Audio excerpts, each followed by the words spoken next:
Hey everybody, it's Gene Martin. Welcome to this week's episode of the Paychex Thrive Week in Review podcast. This is where we take a few items in the news and we talk about them a little bit.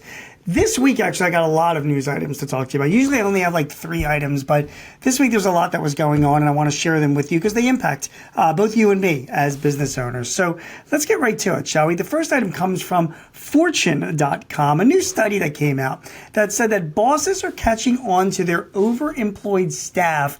One worker saying they're making $3,000 a day doing 5 separate jobs.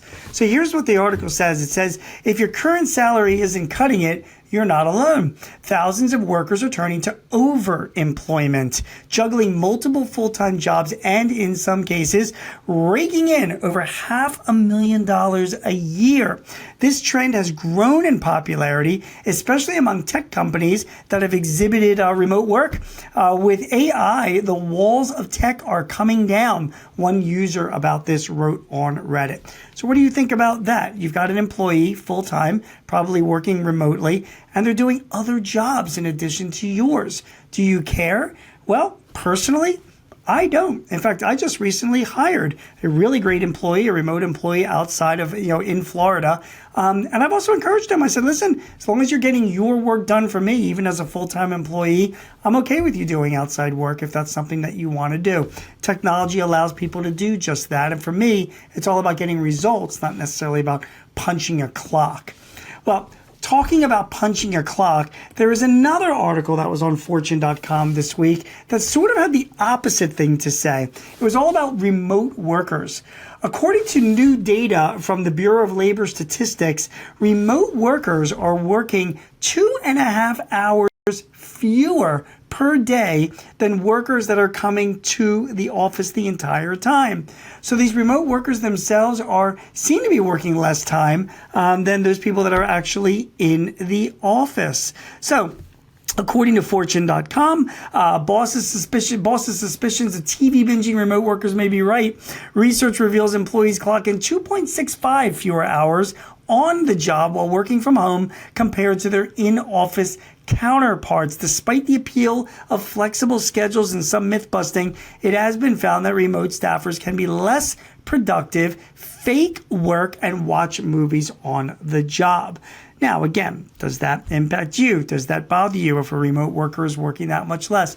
It gets back for me to the same issue as workers doing other jobs while they're a full-time employee of ours. If they're able to juggle it and get the work done, I'm actually still okay with that. I don't micromanage my remote employees, and I have 10 of them. I don't really, whatever they're going to do as long as our clients are being taken care of and they're available for me when I need them to be available. So if that only means they're working less hours, fair enough. Now, some employers, they get really, sticky about they want their employees to work 8 hours a day, but it really depends on you as the employer and what the culture of your company is. The next bit of news comes from the New York Post, and it has to do with the Zoomers, the Gen Zers. Apparently, they don't know basic finances. And you know who they're blaming? They're blaming their parents. According to a new study, it found out that on average, Zoomers, the Gen Z generation, these are people like in their early to mid-20s, they actually score only 30% in correct answers that they answered on a financial literacy test. It turns out that these Zoomers don't know enough about their finances that we might think about. The 3 out of 4 of them wish they were taught Finances 101 in school because they don't feel prepared now. This is according to a recent report from Intuit, the makers of QuickBooks. And again, who do they blame? Well, they blame their parents. Why? Because if Zoomers aren't balancing the books and they fall behind in the cash, mom and dad just writes them a check and takes care of the difference. Well, that's no way to teach people about financial literacy, is it? Why is this important? If you're a Zoomer, if you're in your early 20s or your mid-20s, you're thinking of starting up a business, please know running a business has a lot to do with math. You need financial literacy to run a business and be a good business person. My best clients are financially literate. And on top of that, if you're an employer and you're employing Gen Z workers, those Zoomers, know that a lot of them don't have the financial literacy knowledge that you might think that they have. It all comes down to education. Younger people need more education about financials, about taxes, about cash flow, about managing and understanding statements that have to do with numbers. You got to test your employees to make sure they understand the numbers. And again, if you're a young person, you want to start up your own business, make sure you know your numbers. It's really, really important. All right, the next story actually comes from the Federal Reserve of St. Louis, their FRED, which is their reporting place. It's drawing on data that was recently released from the U.S. Census Bureau. Startups, new applications for startups are still booming in the U.S. Just last month, this is the month of June, there was almost 460,000 new applications for new businesses filed in the United States. Now, it's less than it was during COVID, where the numbers exceeded more than 500,000 a month. But before COVID, the average number of new startups ranged anywhere from 200 to 250,000 startups per month. We are still at a level of 460,000, and that is somewhat consistent with what it's been over the past few years.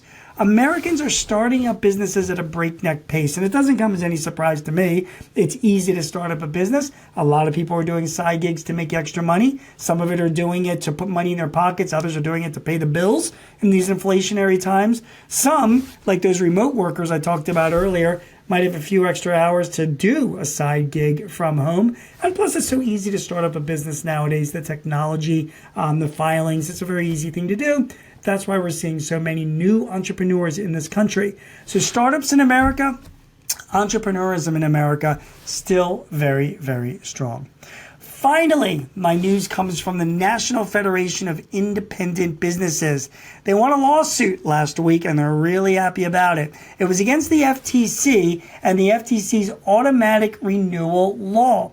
Let me read from you from a press release from the National Federation of Independent Businesses. They celebrated a victory in a lawsuit in the 8th Common Pleas Court. They issued a legal challenge against the FTC's negative option rule, which targeted small businesses that engaged in automated renewals of subscriptions or memberships. Yesterday, well, actually, this was last week, the court ruled in favor of small businesses and vacated the what they call harmful rule. According to Beth Melito, who is the Vice President and Executive Director of the NFIB Small Business Legal Center, the FTC went far beyond their authority in enacting this rule. The NFIB is pleased that the court recognized the procedural failures that took place in the rulemaking process. So, if you are a small business and you've got a website that does automatic renewals, for example, of memberships or subscriptions, you were facing some serious rules from the FTC and potential penalties for doing that. But now no more. You can continue to do business as you've done before. My name is Gene Marks, and you have been watching or listening to the Paychex Thrive Week in Review. This is where we take a few items in the news and talk about them. Hopefully you got some good information from here. By the way, if you need any advice or tips or help in running your business, please visit us at paychex.com/thrive and sign up for our newsletter. And on July 24th, and also during that week, we are doing webinars at Paychex, where I am going to be moderating a panel of financial experts digging in to the new tax bill, how it impacts you and your business, and if you're a CPA, how it impacts your clients as well. So look for the link at paychex.com and hopefully in the show notes to the show where you can sign up for one of those webinars. Thanks so much for watching or listening. I'll be back with you next week with some more news that impacts your business. Take care. Do you have a topic or a guest that you would like to hear on Thrive? Please let us know. Visit payx.me/Thrive Topics and send us your ideas or matters of interest. Also, if your business is looking to simplify your HR, payroll, benefits, or insurance services, see how Paychex can help. Visit the Resource Hub at paychex.com/works. That's WORX. Paychex can help manage those complexities while you focus on all the ways you want your business to thrive. I'm your host, Gene Marks, and thanks for joining us. This podcast is property of Paychex Incorporated 2025, all rights reserved.